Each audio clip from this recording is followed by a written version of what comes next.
앞에 계시는 분들하고 한번 인사 나눌까요? 하나님이 우리를 부르셨습니다.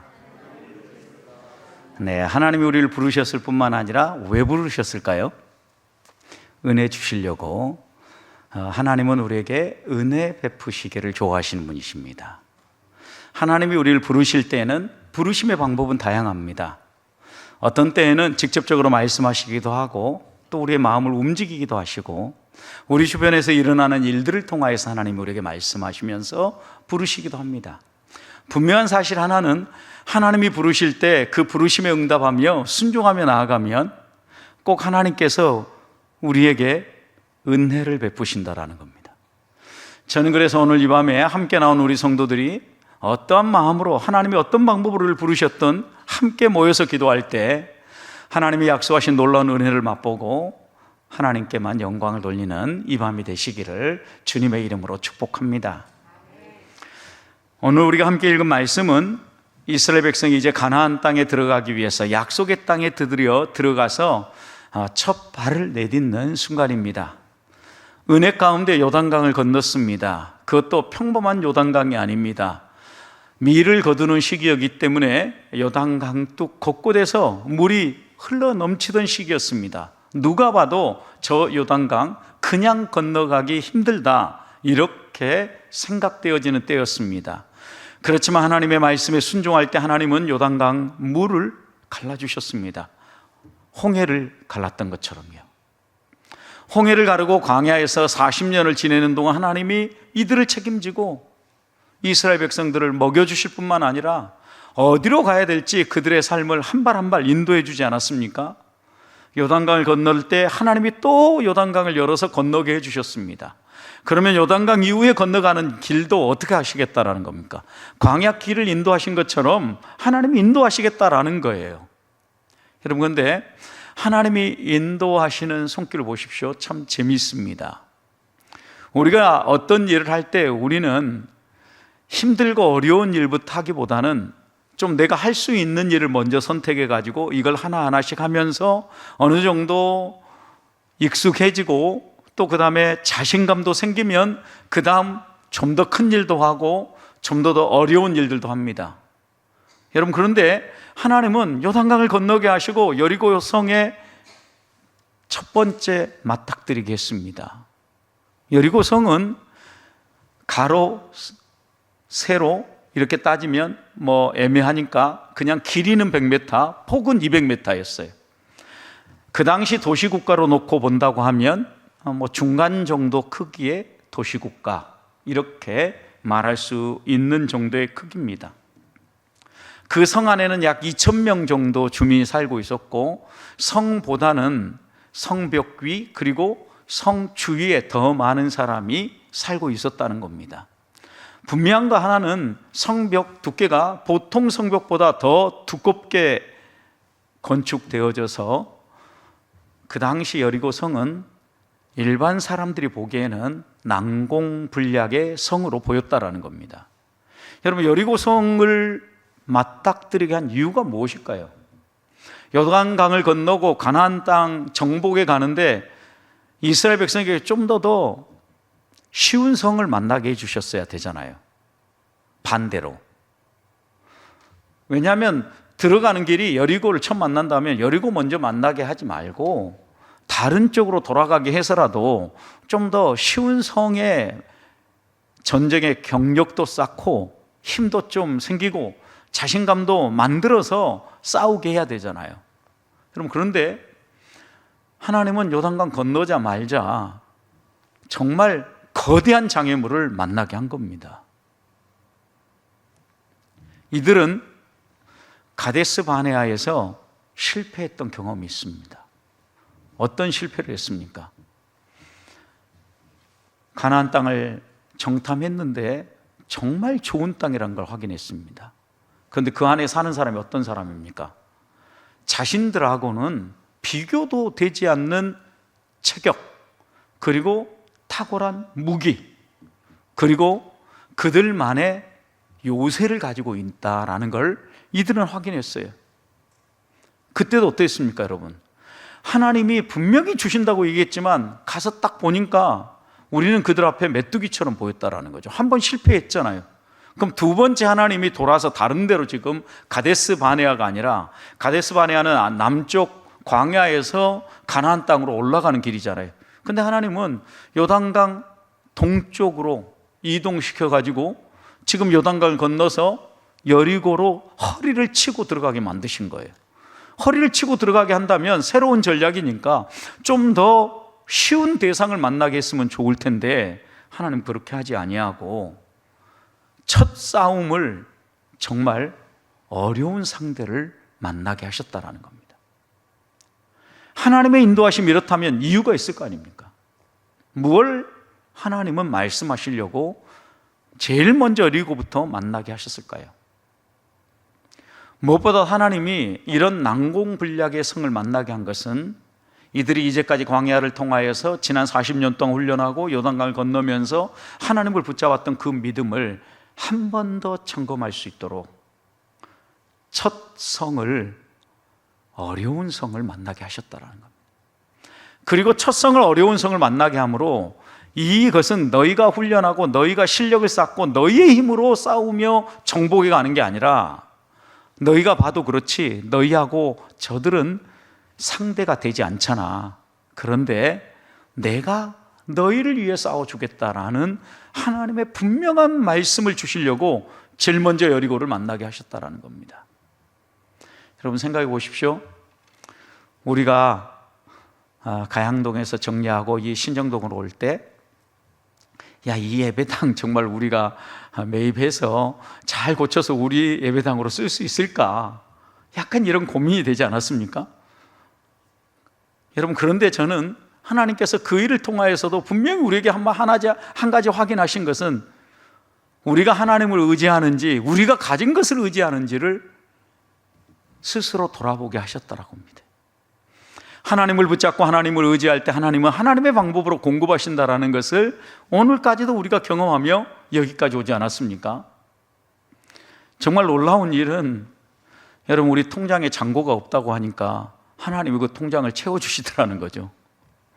제가 여러분에게 통장에 잔고가 비었습니다, 간구했습니까? 하나님은 아시니까 하나님이 알아서 하시겠지. 누군가가 이야기를 했을지는 모릅니다. 그러나 분명한 것은 때가 되면 하나님이 채워주신다라는 거죠. 이것은 하나님이 우리에게 분명히 뭔가를 말씀하시는 거죠. 나는 너희를 책임지시는 하나님이라는 것을 분명하게 우리에게 말씀하시는 거예요. 그래서 히브리서 저자는 믿음이 없으면 아무 일도 못한다 그랬어요. 야고보는 혹시 요만큼만 의심이 생겨서 마음이 두 쪽으로 나뉜다고 하면 무엇을 얻을까 기도도 하지 말아라, 이렇게 얘기했어요. 여러분, 그렇다고 하면 우리 앞에 정말 거대한 장애물이 나타났다. 이건 뭘 점검하는 거예요? 믿음을 점검하는 거예요. 여기 와서 우리가 이제 예배당 잘 꾸미고 정리 잘 하면 전도가 되겠네, 이렇게 혹시 생각 안 하셨습니까? 저는 이제 하도 이런 얘기를 많이 듣기 때문에, 또 예배당 잘 지어놓고도 전도가 안 돼서 어려움을 겪는 이야기, 그런 교회들의 이야기를 들었기 때문에 우리가 전도하지 않으면 절대 아무런 변화도 안 일어난다라는 것을 마음에 분명히 먹고 왔는데, 제가 마음에 하나 더 큰 하나 꽝 얻어맞은 것은, 처음에 우리 이 예배당에 정말 잘 꾸몄다, 좋다, 이렇게 이야기하면서 예전에 내가 이 교회 다녔는데요 라고 얘기하면서 하는 사람들의 이야기가 뭐 이게 좀 격려하고 아마 잘 될 거예요, 한번 해봅시다, 이런 얘기가 아니라 그거 참 힘들겠다라는 측은지심을 가지고 쳐다보면서 이 교회가 예전에 이런 교회였다라고 얘기하는데, 듣는 이야기들마다 부정적인 거죠. 그리고 전도지 한 장 드리고 또 한번 이렇게 여기 있는 교회라고 하니까 하는 분들이 저한테 하는 얘기가 그 이상한 교회요, 빨간 딱지 붙였던 교회요, 막 이러면서 얘기하는 거예요. 어떻게 보면 우리가 볼 때 넘지 못할 산처럼 보이고 큰 장애물처럼 보인지 모릅니다. 그러나 저는 이 일을 통해서 하나님은 분명히 말씀하신다고 생각해요. 이미 일이 올 때도 하나님이 그렇게 인도하셨을 뿐만 아니라 우리가 만나는 일들마다 다 어떻게 보면 큰 산처럼 다가온다면 하나님은 우리에게 믿음을 요구하고 계시다라는 겁니다. 그래서 오늘 이 밤에 우리가 새생명 축제를 앞두고 다시 한 번 더 점검하면서 기도할 것은 우리들의 믿음이에요. 하나님 앞에서 우리의 믿음이 점검되어지고 하나님을 붙잡는 이 믿음이 흔들리지 않으면 난공불락의 여리고 성도 무너진다라는 겁니다. 자, 그렇다면 우리들이 다시 한번 우리의 마음에 점검하고 새겨야 될 믿음은 어떤 믿음입니까? 첫 번째는요, 그냥 내 신념, 내가 원하는 거 아마 이럴 거야 라는 나의 어떤 기대가 아니라, 나의 소망이 아니라 하나님의 말씀을 붙드는 믿음입니다. 2절 말씀 다시 보십시오. 자, 누가 여호수아에게 말씀합니까? 하나님이 말씀합니다. 여호와가. 그래서 그 다음 뭐라고 얘기합니까? 이르시되 그랬어요. 하나님이 여호수아에게 말씀하시는 거예요. 그러면서 이렇게 얘기합니다. 보라, 내가 여리고와 그 왕과 용사들을 어땠다? 내 손에 넘겼다. 여러분, 그러니까 하나님의 말씀을 붙잡는 믿음을 하나님은 우리가 장애물을 만났을 때 요구하신다라는 겁니다. 여러분, 우리 태신자들 이제 같이 우리 새생명 축제하고 또 해마다 한 번씩 이렇게 전도해 봤으니까 여러분 주변에 전도 될 만한 사람 대부분 전도하셨죠. 이제는 뭐만 남았습니까? 난공불락의 대상자들만 남아있지 혹시 않습니까? 한두 번 얘기해도 안 오시고, 그 다음 한두 번 오셨어도 지속하지 못하고 쉽게 주저앉아 버리는 사람들이 대부분일 거라는 생각입니다. 이런 난공불락의 장애물 만났을 때 하나님이 첫 번째 요구하시는 믿음은 내가 너희에게 이르는 말을 붙들어라 라고 얘기한다는 거예요. 우리는 하나님의 말씀을 붙잡아야 합니다. 그래서 오늘 이 밤에, 그리고 우리가 한 주간 계속해서 릴레이 하면서 기도하면서 하나님 앞에서 붙잡아야 될 것은, 하나님 원하시는 게 무엇입니까? 하나님이 무엇을 위해서 우리에게 이런 환경을 펼치시고 교회를 통하여서 무엇을 말씀하시고자 나를 부르셨습니까? 우리는 질문해야 돼요. 그리고 하나님이 주시는 말씀을 붙잡아야 돼요. 여호수아에게는 분명히 얘기하잖아요. 내가 여리고 그리고 이 가나안 땅 사람들을 어떻게 했다? 너의 손에 줬다라는 거예요. 여리고와 그 왕과 그 용사들을 내 손에 넘겼다. 여러분, 아무리 난공불락이어도 하나님이 이미 내 손에 주었다라고 얘기하시잖아요. 그런 점에서 저는 지금 우리의 자리가 비어있고 우리의 신앙이 흔들리고 이게 정말 채워질 건가 여러 가지 고민이 되어져도 낙심되지 않아요. 왜냐? 하나님이 이미 이곳으로 보낼 때 계획하고 보내신 거거든요. 이 예배당 크기가 어떤지, 이 예배당이 예전에 어떤 주변 사람들의 평가를 받았는지 다 알고 계시는 분이시잖아요. 그분이 우리를 이리 인도했다라고 하면 우리가 이곳에서 뭘 하기를 원하시는지 분명히 있다라는 거죠.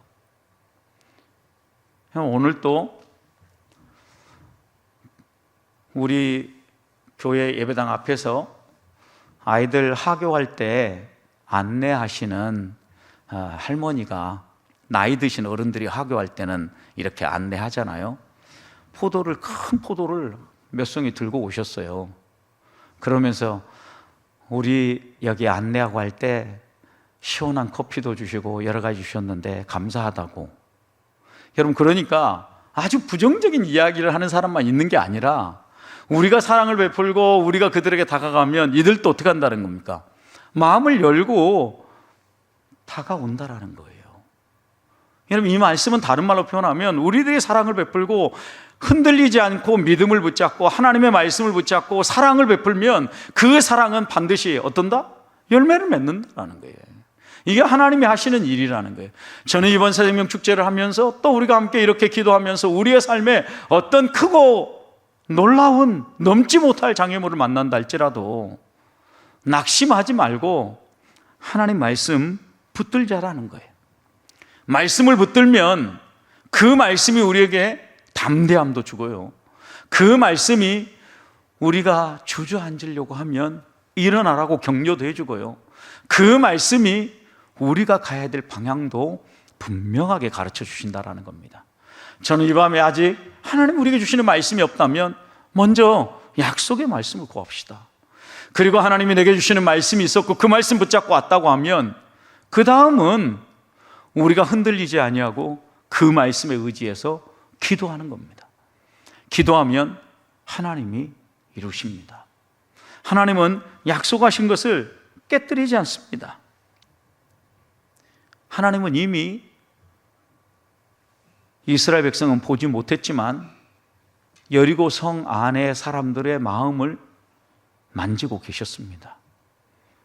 여호수아 2장 11절 말씀을 보면 그들의 마음이 녹았다 그랬어요. 여러분, 우리가 듣자 곧 마음이 녹았고 이랬어요. 여러분, 하나님은 이미 하나님의 이야기를 그들에게 듣게 만들었고 그 이야기를 들을 때 그들 안에 이미 마사지하면서 만지신 거예요. 어떻게? 마음이 녹아내리도록. 여러분, 이 마음이 녹아내렸다라는 것은 이미 마음이 무너졌다라는 의미잖아요. 싸우기도 전에 하나님은 그들의 마음을 이미 무너뜨려 놓은 거예요. 그러나 지금 이 사실을 이스라엘 백성은 알아요, 몰라요? 몰라요, 여러분. 모르잖아요. 그런데 하나님은 이미 그들의 마음을 녹아내리게 만드셨어요. 그리고 정탐꾼들이 정탐할 때 이 이야기를 들려주신 거예요. 너희가 넘지 못할 산처럼 생각할지 모르지만 나는 이미 그들을 위하여 일하고 있다. 그리고 너희에게 이 모든 것들을 안겨줄 것이다 라고 분명하게 말씀하는 겁니다. 오늘 이 밤에 우리 안에 어떤 문제가 있으면 그것에 대해서 하나님이 뭘 말씀하시는지 귀를 기울이십시다. 그리고 그 말씀 붙잡고 기도하자고요. 그러면 반드시 이루어집니다. 두 번째입니다. 3절 말씀을 보십시오. 너희 모든 군사는 그 성을 둘러 성 주위를 매일 한 번씩 돌되 엿새 동안 그리하라. 여러분, 이건 뭘 이야기하는 겁니까? 이것은 성을 무너뜨리기 위해서 전쟁의 방법을 가르쳐 주시는 겁니다. 하나님께서는 이스라엘 백성들이 어떻게 또 성을 돌 것인가, 성 제일 앞에는 제사장들이 양각 나팔을 들고 불게 만들죠. 그리고 언약궤가 뒤따라갑니다. 왜냐하면 나팔을 부는 제사장들은 언약궤 앞에서 갔고 그 다음 언약궤가 있고 그 다음에 이스라엘 백성들이 쭉 따라가죠. 여러분, 이런 말씀들을 보면 하나님은 순서까지 정해 주신 거예요. 무장한 군사, 그리고 나팔 든 7사람, 그리고 언약궤를 맨 제사장, 그 다음 백성들, 뒤에 백성들을 보호할 군인들. 이 순서대로 아예 순서도 정해 주신다라는 거죠. 여러분, 그러니까 우리가 하나님 앞에 마음을 결정하고 하나님 앞에 순종하기로 마음먹으면요, 이렇게 세밀하게 세세하게 안내해 주셔요. 그리고 그 말씀대로 안내한 대로 순종할 때 어떤 일이 벌어졌어요? 정말로 여리고 성이 무너지는 복을 주셨다라는 거죠. 그러니까 두 번째 우리가 가져야 될 믿음은요, 하나님이 주시는 말씀을 붙드는 믿음에 이어서 붙들었으면 어떻게 해야 돼? 그 다음에 그 말씀대로 행동하라는 거예요. 하나님이 내게 주신 말씀이 맞다고 하면 믿음으로 행하라는 거예요. 기도하고 붙잡고 행동하는 거예요. 7바퀴 돌라면 7바퀴 돌고, 한 바퀴 돌라면 한 바퀴 돌고, 그 다음에 이 순서대로 가면 이 순서대로 가고, 저 순서대로 가면 저 순서대로 가고, 깊은 데로 가라면 깊은 데로 가고, 뒤로 가라면 뒤로 가고, 하나님이 내게 뭐라고 말씀하시는지 귀를 기울여야 돼요. 여러분, 하나님은 지금도 살아계셔서 변함없이 우리에게 말씀하셔요. 그런데 어떤 사람은 하나님의 음성을 매일 매순간 듣는 사람이 있는 반면에 하루를 살아도 그냥 내가 일상적으로 판단한 대로 행동할 때가 있어요. 여러분, 내가 일상적으로 판단하고 내 생각대로 행동하지 않으려고 하면 어떻게 해야 됩니까? 귀를 기울여야 돼요. 하나님께 귀를 기울이는 가장 좋은 방법은요, 기도하는 거예요. 하나님 앞에 무릎 꿇는 겁니다. 말씀을 읽는 겁니다. 혹시 하나님 이 말씀을 통해서 내게 무슨 말씀 하시렵니까? 하나님, 나를 향한 하나님의 계획은 무엇입니까? 내가 오늘 어떻게 하기를 원하십니까? 라고 하나님 앞에, 내 앞에 장애물이 나타날 때, 오늘 내가 걸어가야 될 길들이 불분명할 때, 아니 선명하다 할지라도 어떻게 그 길을 걸어가야 할지. 왜요? 분명히 7바퀴 돌아가겠는데 어떻게 돌아도 상관없잖아요. 그런데 하나님은 순서를 정해 주신다니까요. 어떻게 가야 될지. 여러분, 이런 하나님의 자상하면서도 어떻게 보면 세밀하게 우리를 인도하시는 걸 보면, 우리가 하나님의 말씀을 붙들 때 그 말씀 그대로 행동할 때 열매가 맺힌다라는 겁니다. 기적은 그냥 이루어지지 않습니다. 그래서 믿음은 하나님의 말씀을 마음에 굳게 새기고 믿는 대로 행하는 거예요. 믿음은 신념이 아닙니다. 내가 내 생각 가운데 맞아 하고 그냥 입술로 외치는 게 믿음이 아닙니다. 믿음은 행동하는 겁니다. 우리가 택신자를 작정하고 기도했는데 하나님이 이번에 이 사랑하는 형제를, 자매를 인도하기 원한다고 하면, 하나님께서 내게 분명히 그런 마음을 주셨고 기도하게 하셨다고 하면 그 다음에 해야 될 건 무엇입니까? 전하는 거예요. 초청하는 거예요. 믿음으로 행동하는 거죠. 그리고 나면 그 다음 하나님이 일하시는 거죠. 우리는 우리 스스로 판단합니다. 그리고 지레 짐작 먼저 안 될 거야 라고 주저앉아 버린다라는 거죠. 그런데 하나님은 우리에게 이야기하는 거죠. 여리고성 얼른 딱 눈으로 쳐다봤을 때 어마어마하고 거대한 성이지 않습니까? 야, 우리가 어떻게 저 성을 무너뜨려? 이렇게 생각하고 바라봤다고 하면 그들은 실패했을 겁니다. 그러나 하나님은 그들에게 내가 분명히 이 성을 너에게 줬다. 그 왕, 그 용사들 다 너희 손에 줬다. 그러면서 이렇게 해라.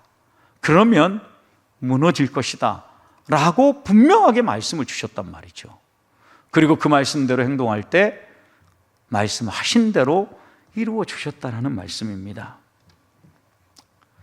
그런데 이런 일들이 쉽게 이루어지면 얼마나 좋겠습니까? 하나님은 한 번 하는 것으로 이루어주지 않았어요. 여리고성을 한 번 돌거나 한 2번만 하고 이렇게 했으면 좋았을 텐데 7일 동안, 일주일 동안 계속하게 하신다는 거. 여러분, 어떤 일이든 일주일 동안 계속 하는데도 아무런 일도 벌어지지 않습니다. 마지막 날에도 여러분 7바퀴 돌아가고 있는데 6바퀴 돌 때까지도 아무런 일도 벌어지지 않았잖아요. 7바퀴 돌 때까지도 아무 일도 안 벌어졌어요. 일이 벌어진 것은 주님의 말씀대로 나팔을 불고 소리를 지를 때 벌어졌잖아요. 여러분, 그런데 아마도 이 행동을 할 때 그들의 마음 가운데 얼마나 많은 생각들이 오고 갔겠습니까? 그러나 하나님은 이 모든 생각도 내려놓고 어떻게 하라는 겁니까? 하나님이 약속하신 부분까지 끝까지 오라는 거예요. 우리가 믿음으로 기도하는 게 이번 생명 축제 때 하나님이 인도하지 않으면 또 내년에 우리가 기회가 돼서 또 한 번 전도할 거고, 계속해서 우리는 포기하지 않고 기도하는 거예요. 그리고 전도하는 거예요. 왜? 하나님의 때가 어느 때인지 모르니까. 포기하지 말자라는 거죠. 아직 가족 가운데, 아직 우리의 가까운 친구 가운데, 내가 알고 있는 사람 가운데 분명히 아직 믿지 않는 사람 있지 않습니까, 여러분? 왜냐하면 우리나라의 복음화율이 20%를 넘지 않기 때문에 분명히 있어요. 우리가 포기하지 않고, 우리가 낙심하지 않고 순종하면요, 하나님은 이루어주시는데 가장 좋은 것을 이루어주셔요. 나병 환자였던 나아만 장군 보세요. 그에게도 장애물이 있었어요. 멀리에서 속구까지 찾아와야 된다라는, 아람 군대의 장군이 이 예루살렘까지 와야 되는 수고가 필요했잖아요. 여러분, 수고가 필요했는데 와서 엘리사 선지자가 자기를 깨끗하게 치유해 줄 거라고 생각했는데 어때요? 와서 보니까 나와보지도 않아요. 그리고 종이 와서 저 요단강에 가가지고 7번 씻으라고 합디다, 이렇게 얘기하고 끝 했어요. 화가 머리끝까지 올라갔죠. 그래서 야, 우리나라 가면, 다메섹에 가면 이보다도 몇 배 더 깨끗한 물이 있는데 여기서 그렇지 않아도 내가 지금 앓고 있는 게 피부병인데 이런 더러운 물에 들어갔다가 오히려 더 더러워지고 내가 더 오염될 것 같아, 이렇게 막 열내면서 나만 장군이 돌아가려고 할 때 어떻게 했습니까? 옆에 있는 종들이 주인님, 그래도 여기까지 왔는데 한번 해봅시다, 이렇게 얘기한 거잖아요. 여러분, 그리고 이렇게 옆에서 격려하고 붙들어준 사람 때문에 나하만 장군이 진짜 이 요단강에 들어가가지고 7번 씻었다니까요. 성경을 보면 그런데 7번 씻은 결과를 뭐라고 했습니까? 그의 살이 어떤 살로? 어린 아이의 살과 같이 됐다. 여러분, 어린 아이들 살 만져보면 어때요? 부드럽고 부럽지 않아요? 야, 내 피부가 저랬으면 하는 이런 마음 들잖아요. 하나님이 그러니까 주시고 믿음으로 순종하면 하나님이 마지막에 우리에게 주시는 것은요, 이렇게 좋은 것으로 주신다는 걸 분명히 보여주신 거잖아요. 문제는 우리가 도중에 포기하는 거예요. 믿음으로 행한다라는 것은 한 번 하고 마는 것이 아니고 하나님이 이루실 때까지 포기하지 않고 행하는 거예요. 분명한 말씀이잖아요. 그러니까 여러분, 우리는 내가 정말 사랑한 사람, 이 사람 주께로 인도하고 전도해야 되겠다고 맘먹으면 그 사람이 믿을 때까지 포기하지 않고 하는 거예요. 하나님이 이루실 때까지. 하나님이 이루실 그때가 언제인지 우리가 모르기 때문에 알기만 한다면 어떻게 하면 돼요? 그때 딱 맞춰서 한 번만 하면 되잖아요.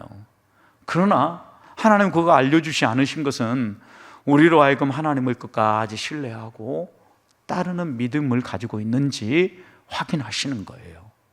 저는 이번 새생명 축제를 준비하면서 다시 한번 우리 성도들이 하나님 앞에서 흔들리지 않는 믿음, 그리고 믿는 대로 행하는 믿음 소유하는 하나님의 사람들이 되기를 축복합니다. 마지막입니다. 세 번째, 오늘 본문에서 요구하는 믿음은 어떤 믿음이냐면요, 때를 놓치지 않는 믿음이에요. 어떤 때를 놓치지 않는 겁니까? 5절 보십시오. 나팔을 길게 불어서 그 나팔 소리가 너희에게 들릴 때 어떻게 하라겠습니까? 백성은 다 큰 소리로 외쳐 불러라. 여리고 성아 무너져라 라고 외치라는 거예요, 여러분. 그리고 난 다음에 어떻게 하라는가? 그냥 공격 앞으로, 돌격 앞으로 하고 무너진 성벽을 향하여 달려 올라가라는 거예요, 여러분. 생각해 보십시오. 아까 말씀드린 것처럼 하루에 한 바퀴 돌았습니다. 마지막 날 7바퀴 돌았습니다. 아직 나팔이 안 울렸습니다. 아무런 일도 안 벌어졌습니다. 그런데 나팔 소리 울리면 외쳐라 그랬는데, 야, 나팔 소리 7바퀴 돌아도 아무 일도 안 벌어졌는데 나팔 소리 불렀을 때 우리가 외친다고 이게 무너질까? 이런 생각이 드는 사람이 있었을까요, 없었을까요? 모르긴 몰라도 꼭 한두 사람은 있잖아요. 우리가 사는 세상이나 그때나 똑같았을 거라는 거죠. 왜 없었겠냐고요. 그래서 하나님께서요, 이스라엘 이 군대가 행진할 때 하나 더 요구하신 조건이 있었어요. 뭘 요구하셨을까요? 침묵을 요구하셨어요. 왜냐하면 말을 하다 보면 어떻게 얘기해요? 이 말도 하고 저 말도 하다 보면, 근데 우리 여기까지 와서 이렇게 했는데 이거 될까? 이 얘기가 나오게 돼 있어요. 여러분, 그러니까 우리가 믿고 기도할 때는 어떻게 하는 겁니까? 침묵할 때 침묵하고 외칠 때 외쳐야 돼요. 이게 뭐냐면 하나님이 하라고 할 때 주저하지 아니하고 순종하는 것, 때를 놓치지 않는 믿음이에요. 때를 놓치지 않는 믿음. 생각해 보십시오. 지나고 나서 그때 얘기했어야 이게 자연스럽게 풀리는데, 야, 그때 얘기 못한 게 아쉽다, 이럴 때 있잖아요, 여러분. 지나놓고 보니까 이게 정말 좋은 환경인 것. 저도 그런 적이 한 번 있는데, 정말 전도를 하면 거칠은 마음을 가지고 아주 거칠은 말을 쏟아내는 분이 한 분 계셨어요. 전에 교회에서 제가 맡고 있는 교구의 남편이었어요. 근데 이분이 질병이 좀 악화돼서 병원에 입원하게 됐어요. 그래서 신방을 가야 되는데 다 안 간대요. 다. 왜? 그분 만나면 좋은 소리 못 들으니까 가서요 괜히 가가지고 험한 소리 들으면 그러잖아요. 근데 이제 저는 복음을 들려주고 가서 계속해서 안 믿는 분들 보면 계속해서 복음을 전하는 사람이었거든요.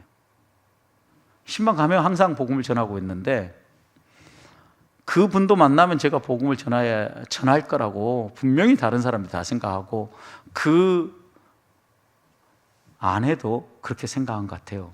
그래서 저한테 정보를 하나 주셨어요. 그 정보를 제가 몰랐어야 되는데 어떤 정보였냐면 제 앞에 전도 폭발 훈련을 이끌어가던 그 목사님이 그분을 교구 맡고 있을 때 그분이 그때 또 한 번 와봤대요. 근데 그때 신방 가가지고 기도하다가 슬리퍼로 기싸대기를 한 대 얻어 맞았다는 거예요. 이 정보를 제가 이제 딱 들어가지고 그 다음에 이제 그 부인이 저한테 이렇게 얘기하는 거예요. 목사님, 혹시 가서 기도하시더라도 꼭 눈 뜨고 기도해야 된다고. 뭐가 날라올지 모른다고. 조심해야 된다고. 여러분, 이 정보를 가지고 있는데 조심 안 할 수가 없잖아요. 이게 진짜 한 대 또 얻어맞는 거 아니야? 이런 생각하면서 어떻게 해서 성경 한 구절이라도 읽고 기도라도 해주고 와야 되겠다 이렇게 마음 먹고 간 거예요. 평소 같으면 그러지 않았을 건데. 그런데 제가 그날 가가지고 우리 권사님 한 분하고 같이 신방하고 성경 읽고 기도를 하는데 살짝 이렇게 눈을 뜨고 봤는데 그분이 눈을 감고 있는 거예요. 이분이 저를 따라서 기도를 하는 거예요. 다 끝나고 이제 딱 돌아서 나오는데 제 마음속에 후회가 생기는 거예요.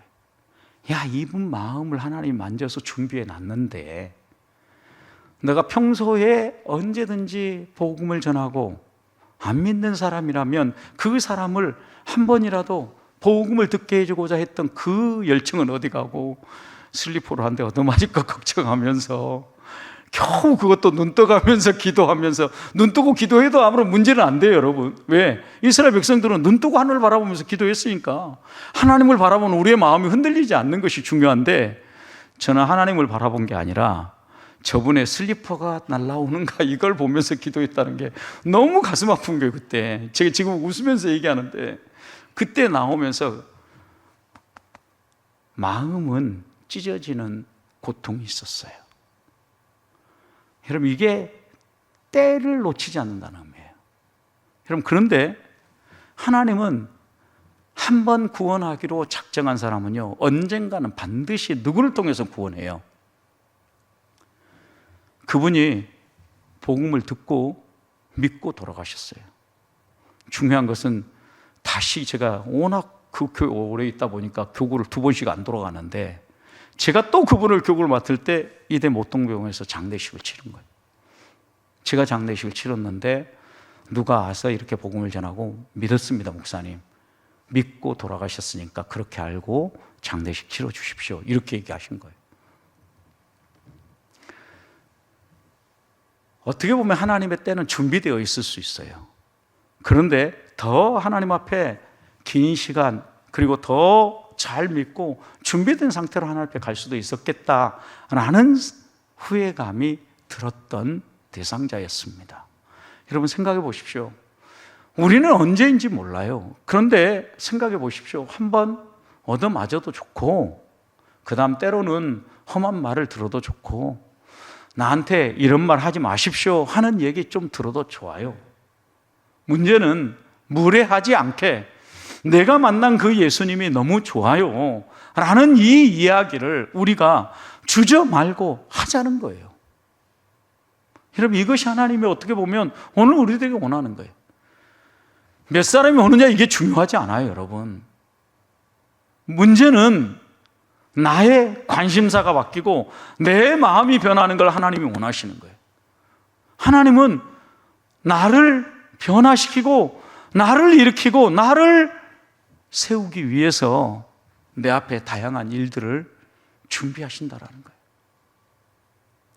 내가 하나님 앞에 올바로 서면 그 다음 내 주변에 있는 것은요, 저절로 이루어지게 돼 있어요. 문제는 내가 그 길을 향하여 믿음의 길을 걷고 있는지 걷지 않고 있는지 생각해야 돼요. 침묵할 때가 있으면 외칠 때가 있는 거예요. 외칠 때가 있으면 침묵해야 할 때가 있어요. 여러분, 외쳐야 될 때는 언제입니까? 담대하게 생명의 복음을 선포해야 될 때가 있는 반면에 침묵해야 될 때는 언제입니까?